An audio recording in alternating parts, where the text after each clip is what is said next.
Okay, so this bolt is so stripped that I can't get it off now.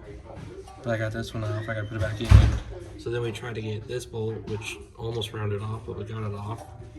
And then the one underneath here, it's just not coming off. So we're gonna have to tackle this from another way, that bolt right there.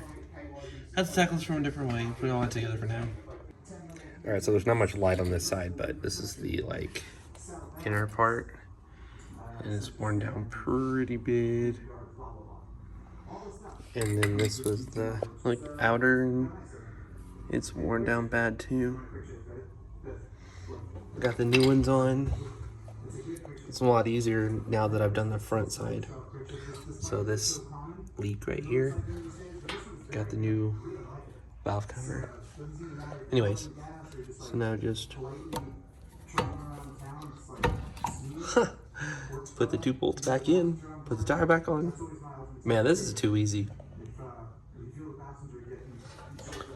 I'll have to get some help with that back one.